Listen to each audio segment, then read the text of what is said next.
Bien, entonces ahora vamos a ver las condiciones suficientes para garantizar integrabilidad.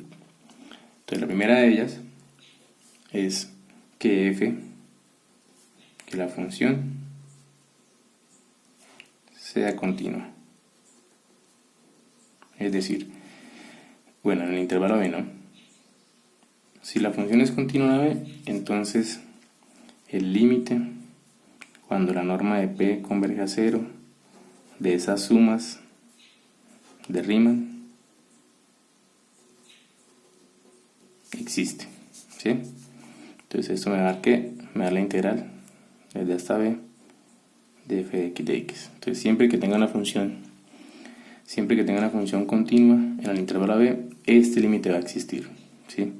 Ahora, hay que tener cuidado acá porque estoy diciendo que son condiciones suficientes. Es decir, no tiene por qué ser necesarias. ¿En qué sentido? En que si yo tengo una función que es integrable, según Riemann, no significa que la función sea continua. Bueno, no es necesariamente continua. Es decir, aquí tenemos un teorema de la forma P entonces Q. ¿Sí? Entonces acá algo de lógica. Esta es la condición suficiente, ¿cierto? Que me está garantizando que la función sea ¿qué?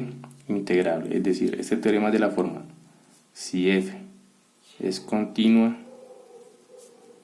en AB, entonces f es integrable en AB, es decir, ese límite existe. Pero ojo que es una proposición de la forma P entonces Q. Lo recíproco o lo contrario no es necesariamente verdadero. Es decir, si yo tengo una función integrable, no tiene por qué ser continua. ¿Listo? Ahora, puede que lo sea, pero no necesariamente. Por eso he hablado al principio de condiciones suficientes. La segunda condición es que puede que no se dé la continuidad, es decir, f no es continua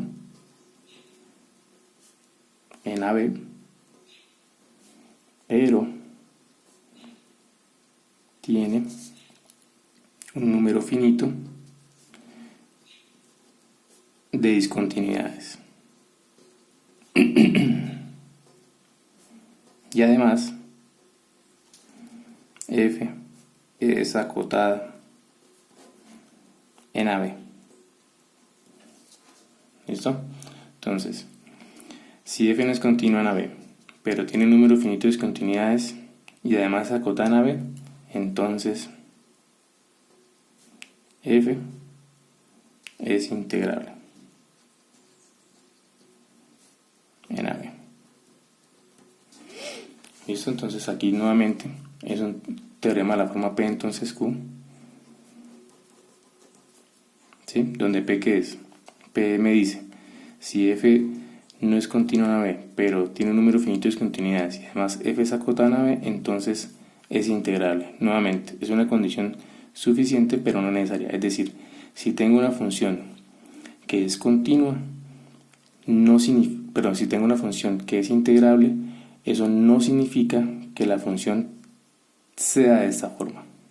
Puede ocurrir incluso que yo tenga funciones que son integrales en AB, pero que no cumplan alguna de estas dos condiciones.